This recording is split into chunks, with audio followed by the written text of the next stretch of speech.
Welcome back to the channel. My name is Adam Smith, and inside this video, I'm doing something a little bit different today. We're going to be diving into the universe of Arkham Horror, the card game. It's a living card game from Fantasy Flight Games. If you're not familiar with it, it's been around for a long time, a beloved game in the solo community. And as the years have gone on, not only has more content come out over the years, but the thoughts around how do you store this thing, how do you organize it, people automatically start diving into the world of proxying and upgrading components. So this video is going to go over everything that I'm using from top to bottom for Arkham Horror the LCG.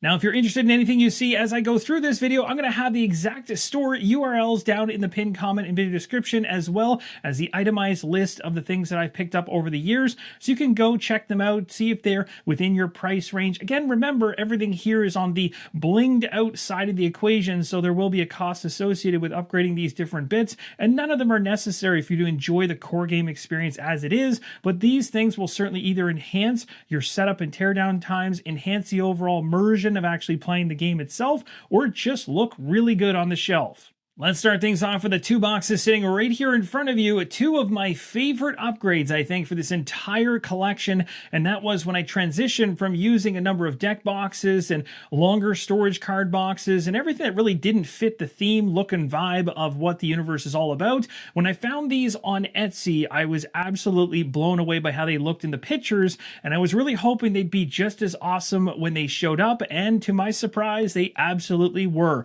I'm going to show you the outside and inside of each of these boxes.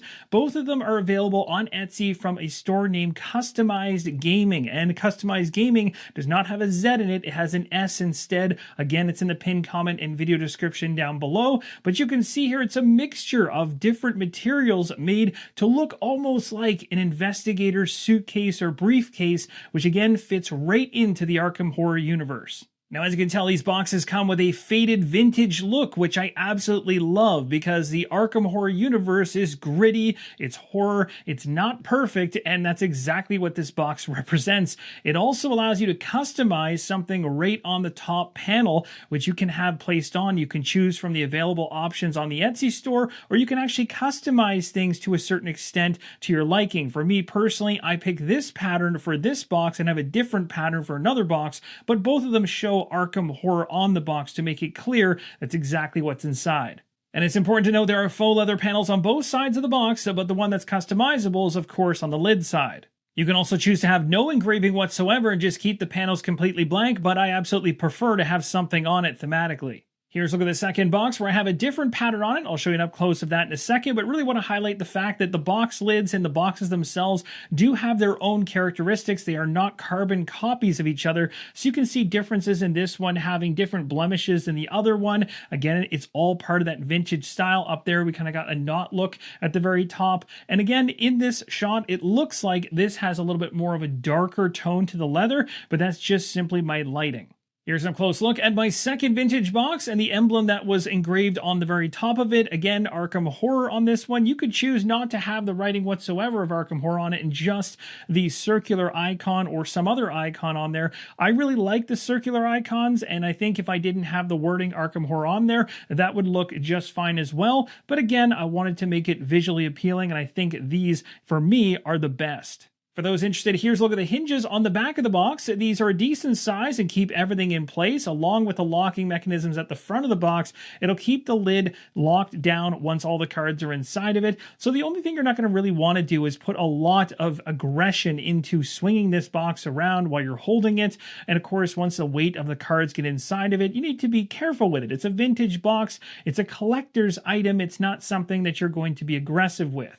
So the hinges at the back of the box will keep the box lid in place, and of course you've got these locking mechanisms at the very front, which just slide simply into place. When you want to unlock them or lock them, you just slide them in, and once both of them are unlocked, the lid is free to open.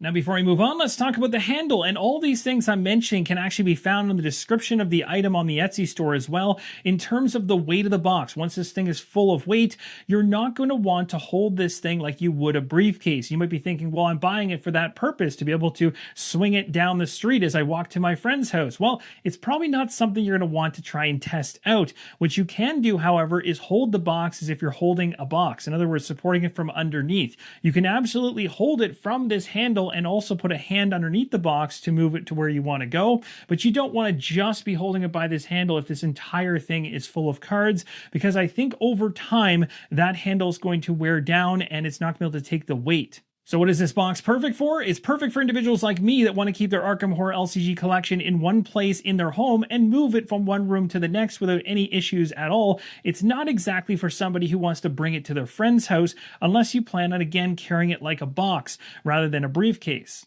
So without further ado, let's head inside the box and check out how things are organized inside. As you open up the box, the inside of the top level of the box is about 1.5 inches or so in depth, so you can absolutely get these 2 trays which come as part of the chest, allowing you to store things like tokens and other accessories you have for the game, as well as rule books or other pads of paper, pens, all that kind of stuff can be placed in these. You can organize them as you wish. Now, as you open up each of these, this is what they look like on the inside. They simply just have the space for storage. They maybe give you about 1.5 inches worth of space inside of each of these, and the top lids are magnetic. So you simply, when you want to open or close them, just slide them off to the side and pull them off like so. And when they're removed and put back on, they have a satisfying click.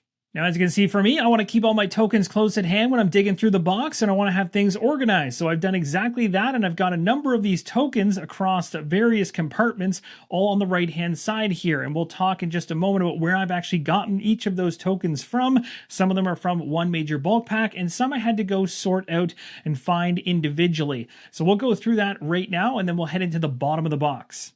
Now, for those that have been playing Arkham Horror the LCG for a long period of time, you're going to recognize a number of these components. That's because the majority of them come from Top Shelf Gamer. The link to this Deluxe token pack can be found in the pinned comment video description, but it doesn't include everything that's found in this tray. Inside the Deluxe token pack, you're going to get things like the clues. You're going to get the hearts here for health, the sanity, the brains. You're going to get these skulls up in the top right for doom and other things, and the crates for resources, but you're not going to get the ammo clips or the spell books or the scrolls. Those ones I picked up to basically make the resource tokens a little bit more exciting for the cards, depending on what type of resource they are. So I picked up these separately. These are also from Top Shelf Gamer, and you should be able to find them, although I think the ammo tokens have actually changed to either shell casings or bullets at this point instead of the clips.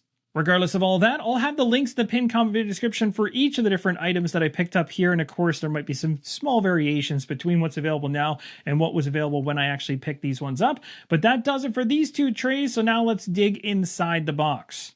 Let's take these 2 trays off and you'll see everything organized in my first vintage box. Here's a look inside vintage box number 2, and I can tell you after organizing this one and finishing box number 1, I was extremely happy and had no regrets whatsoever about picking this box up. It was exactly what I was hoping for. The size of it, the ability to actually divide things up the way I was hoping I could divide things up, absolutely worked out here. The box comes with a number of dividers for each one inside, and I didn't even have to use all the ones that were included in order to get the customized setup that I wanted here. I used simply a divider in this column here, and one here, and one here, here, and here, so 5 across the bottom, and then 5 across the top. So just a total of 10 was all I needed to divide things up the way I wanted to do it. The other nice thing about this, again, this provides a nice platform across the entire box for these component trays to just sit on top of. Again, all part of the box when you actually pick it up.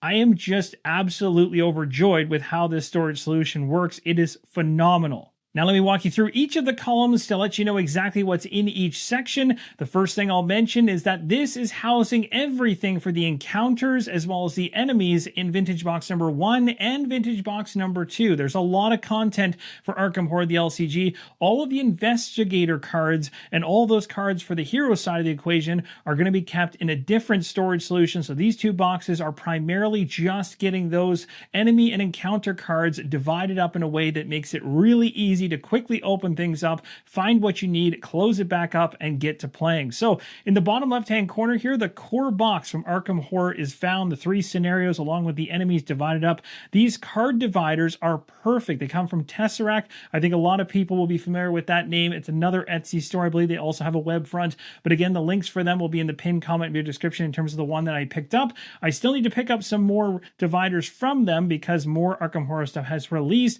You'll see more about that in Vintage Box number 2. Moving on past the core box, in terms of the enemies and encounter cards, we get into the Dunwich Legacy, which was the very first cycle for Arkham Horror the LCG. This one is in green, based on the coloring from the dividers, which I absolutely love. You can quickly distinguish which expansion you're talking about just from a glance at a distance without even reading anything, which is something I really like. These dividers also have a double side to them that's beneficial. Now, the dividers you'll need to pick up from Tesseract will need to be vertical in order to work inside this box, and the height of the dividers is literally perfect, just like the actual dividers themselves, to ensure the dividers don't actually get damaged when you place those wooden component trays back on top. But here is one side of a divider, for example, and when you flip it over to the opposite side, you'll see the difference. It's a subtle change, but it's a really nice one because as you beat scenarios and move through the campaigns, you can actually mark which ones you've completed as you've gone along. So for instance, when you have not played it, it will show this side, and when you flip it over to the other side, that visual indication is gone.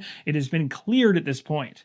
Now, of course, it's completely up to you as to whether or not you use one side or the other. You can just choose to do what I did here and place everything with the evil side looking forward. But as you go through the game, if you want to keep track of what you've already completed and you want to just make progress from one end of the game to the other, you can keep flipping those dividers to show that you've cleared things, and it's just a nice visual indication. So as you go through a cycle, you've got them in order all the way through, and then once you get past the major scenarios where the cards are found for the encounters, you start getting into the smaller divided areas, which again have the actual specific cards you'll need per scenario for enemies, or maybe different events that are occurring and things like that, which is what these cards are in the back clumped up.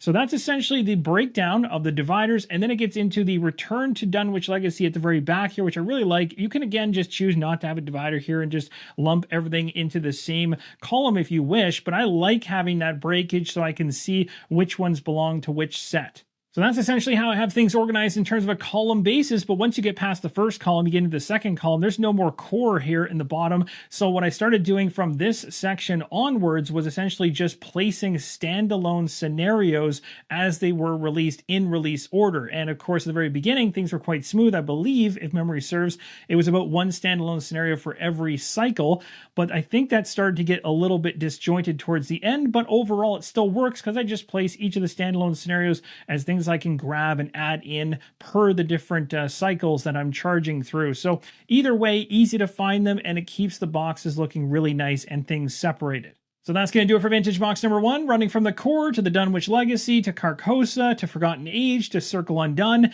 and finally the Dream Eaters cycle. It also has Return to the Night of the Zealot up here in the top right hand corner. Not sure if I already mentioned that, but essentially I needed a spot to place that one. So the return for this one ended up going far right because I wanted to be able to place the Return to Dunwich Legacy behind the cycle that was actually in the column. So the course then got split between the two corners. That's how I organized things in this box. And the final standalone scenario is the Guardians of the Abyss in the bottom right. Let's dig into Vintage Box number 2. 2 more trays to organize things inside of this one. Let's take the lids off and check out what's inside.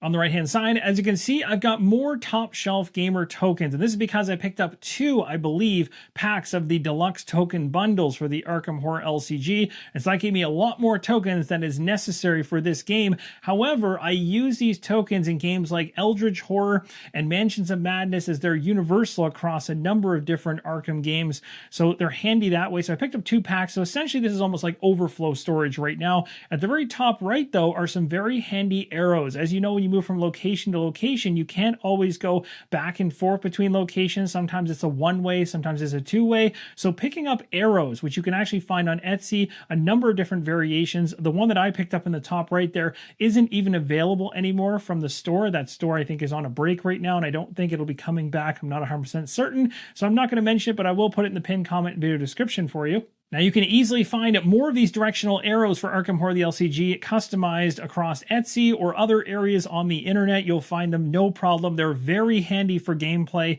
So regardless of whether you get the exact ones that I have here, which I can't find anymore online, but there are tons of other variations, ones that are made of metal, some are made of wood like mine, some are made of different types of materials. But either way, as long as you have them, I think they're a huge benefit because you'll have a location here and a location over here representing cards. And these arrows can be placed in between them to let you know that you can move back and forth between them potentially, or maybe just one way and not the other. So you can quickly look down at the scenario and know exactly where you can go and where you can't go. Now on the left-hand side is a little bit more of a mess because I'm a bit of a hoarder when it comes to packaging. I throw out the plastic of each of the packs as they were originally thrown into when they first released, but I keep the back and front and all the visual artwork of everything because when I revisit that scenario, those standalone scenarios, I like to reread what was on them and also just have a visual next to me. So I keep that stuff because I'm a little bit strange, and I wouldn't be surprised if a lot of you guys do as well. But at some point I might actually toss some of this stuff and reorganize this to maybe house like a campaign booklet or have pencils and pens in here instead, because that's primarily what the usage of this is mainly for. But for now, these things work. Vintage box number 2 can house everything, including what isn't in there right now, which is the Drowned City, which is going to end up in that final right-hand column. You can see because the return to boxes stopped after vintage box number 1, based on how I organize things, from this point on, instead of there being return to boxes up top, it's actually turning into standalone scenarios because a lot more of them started to come out in conjunction and also not in sync with some of the cycles. So we have like the Murder at the Hotel there, Arkham Horrors down here. We have Machinations Through Time, The Blob That Ate Everything, War of the Outer Gods, Fortune and Folly, and we still have space for 2 more, as well as, like I said before, actually technically 4 more. You can also see some dividers here. I placed all the additional dividers that I have not needed, but also come as part of both of these boxes. So you can see if you really want to use the dividers to divide things up even further, you absolutely can. So for instance, you might put another divider after the scenarios to divide up where the scenario cards end and maybe the enemy cards begin. For me, I didn't find that to be all that needed. So as you can tell, I'm not fully caught up to the most recently released expansion, but when that comes in, which I do have coming to me, it is absolutely going to find a home in this box. And as you can see, based on everything that's been released to date, everything has space on the enemy side of the equation in these 2 boxes, which is exactly what I picked them up for. That's going to do it for the 2 vintage boxes handling the enemy side of the equation. The Investigator side is all stored in a different location, which I haven't fully done just yet, but I will touch on this a little bit later in the video. For right now, I want to touch on something that a lot of you have likely upgraded over the years, and that's the Chaos tokens. Now these tokens typically come in cardboard form, and as you draw these out of the bag as you're playing through the game, a large number of you have likely done this, picking up coin capsules that actually make these tokens a little bit more solid and a little bit more exciting to come out of the bag. It also increases their thickness and just gives them a nice feel. If you're not already doing this, this is a very cheap upgrade that you can find these capsules. Now I don't remember the specific size off the top of my head. I believe it's somewhere between 24 and 26 millimeters. I guarantee you in the comments here, someone is going to chime in and let us know exactly what that sizing is. It's been so long because this was the very first upgrade I did, but this is by far the cheapest and most satisfying upgrade that you can give to the game as you actually play it.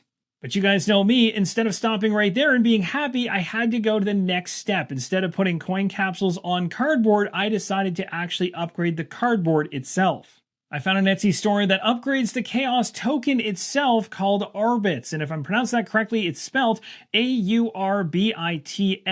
You can find it on Etsy. I believe they also have a website, and there they upgrade all of the tokens. These tokens are a massive upgrade over the cardboard as they are made of fiberglass with layers of copper and then plated with gold. So when the light hits these coins just right, they absolutely shine and they look awesome inside the bag. They're also a little bit bigger because the coin capsules are 25 millimeter. I'm thinking that the other ones are maybe 23 or 24. Again, somebody in the comments can clarify, but these ones are 25 millimeter. And you can find all the information about how you can get to this end result in the description of the Etsy store for these coins. They actually talk also about the outer black lining you can see inside the coin capsule, which actually doesn't come as part of the coins. I had to buy those separately and then place them around the fiberglass piece and then put it in the coin capsule to give it that really nice finish all the way around in terms of having that black outline. The added bonus to these coins is not only do they look better, they're also heavier, they're larger in size, which makes them a lot more satisfying to pull out of the bag. Speaking of bags, you're going to probably want another drawstring bag that's a bit bigger. It'll also make it easier to put your hand inside and shuffle things around. And this has a nice large base, a really good sized drawstring bag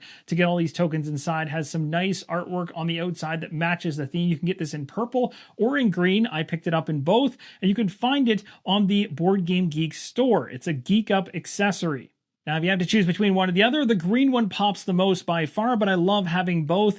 Now, the reason I have both is because the core set worth of tokens is right here, which is all housed inside of one bag, but I have another bag worth of these tokens from this same Etsy store that actually add specific tokens in per cycles. And also tokens that complement the cycles, like Blessed and Cursed tokens, as well as Edge of the Earth tokens, Innsmouth token bundle, and the Forgotten Age bundle. I'll show you each of these, and they'll all be itemized out in the pinned comment and video description. So if you want to pick up everything you're seeing here, you can do that easily, or you can pick which ones you prefer. Here's an up-close look at the Cursed token and the Blessed token. This token comes from the Edge of the Earth cycle. These are a class key set for Innsmouth. And these tokens replace tokens from Edge of the Earth. These tokens are for the Tide for Innsmouth. And finally, tokens for the Forgotten Age.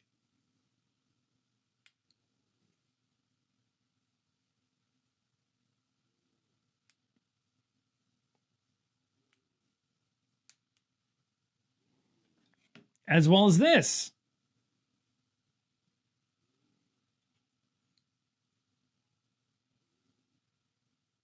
So as you can see, upgrading your game can become quite the effort, as you can go from just simply adding coin capsules to going and replacing all of the chaos tokens themselves and adding the coin capsules to cap them off. However, for me, being that these are heavily used tokens throughout gameplay, I have no regrets.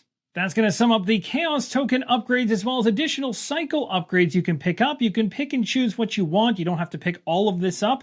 You can choose to just go after maybe the core set of tokens, which you'll be primarily using. If you do this, I recommend at least getting coin capsules for them to enlarge them to ensure that they stay at a size that's comfortable. And even better, go after the black outlines that you can pick up, which you can put around the coins, and then get a larger coin capsule. All of this information can be found in the item description of the core set, which is on the Arbit site. You'll also see in the reviews and the pictures other people doing the exact same thing, so it's very easy to find this information. So hopefully this helped you to make a decision if this is something you want to do. Maybe you just have the coin capsules on the cardboard right now and you are looking to go to the next level with it. Well, this could be it. One more thing to help you with, here's a little bit of the instructions on the packaging in terms of the sizing and the coloring of those inner lining black pieces I was talking about. They will arrive as a zippered bag full of them, and you're going to punch out the middle circle, which you won't need because that's where the coin will sit, and you'll just need the outer black rim housing. Once you put the coin inside of that, you put it inside the coin capsule, and that's it. When you pick these coins up, they're going to have a film on them. So when you first look at them, you might be going, wait, the color variation, everything's all off right now.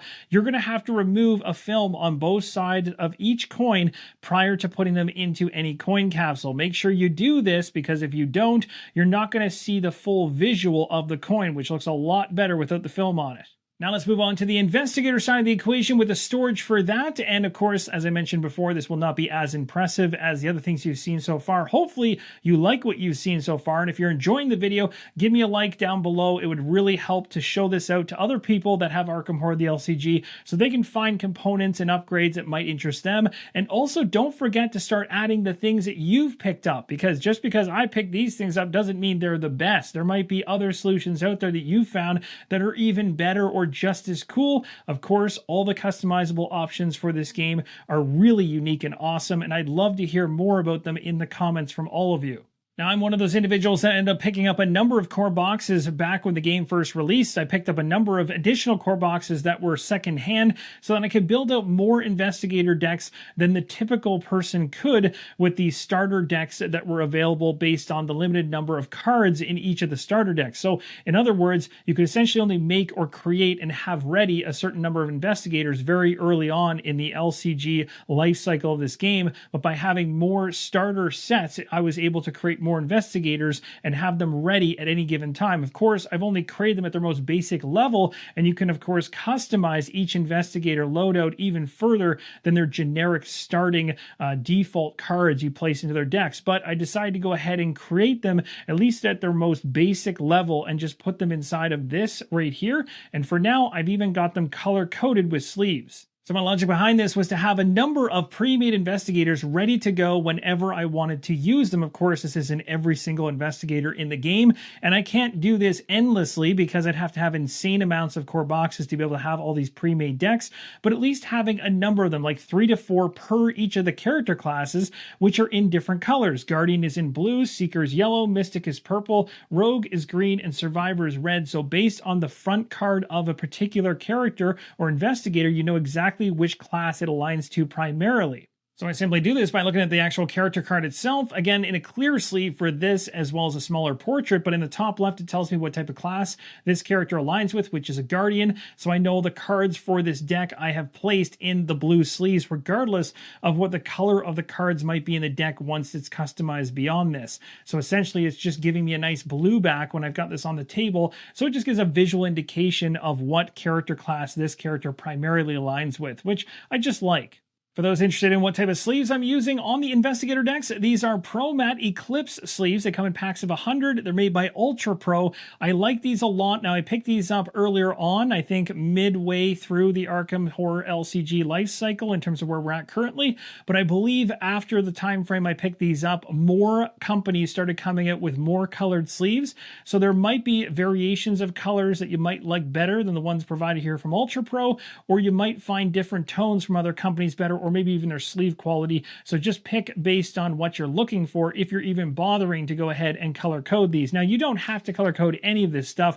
I just do it because visually, when I open up this box, I love being able to look down and go, okay, I need to find, or I would like to find a character primarily on the Guardian side of the equation in terms of what they focus on. So that's going to be this one here hiding, and this one here. And I can just pick those 3 decks out and then choose a character rather than rifling through a whole bunch of clear sleeves that don't give me any upfront information. Plus, it gives me the nice benefit of it looking really cool on the table. And that moves me into my final upgrade, which is all around the investigators in terms of laying out their cards by class. So if I want to find cards to upgrade my decks over the course of campaigns, I can quickly go into each of the binders as I need to find the specific cards for that class. So I'm going to have, for instance, the Guardian class in the blue binder and so on throughout all of these.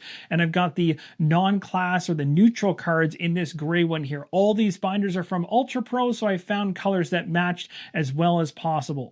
These binders are all side loading and they zip up, which keeps things all protected. But as you can see, I don't have much more than just a few in there right now as I'm just starting to move things over, because I just find the idea of thumbing through card decks to find specific cards to be kind of a pain at this point. I think having them in binders is going to be a huge bump up, much easier to find exactly what I'm looking for per the different classes. So here's an example of what the Ultra Pro blue one looks like. We'll go ahead and zip it open, and then I'll also show you the inside of this one.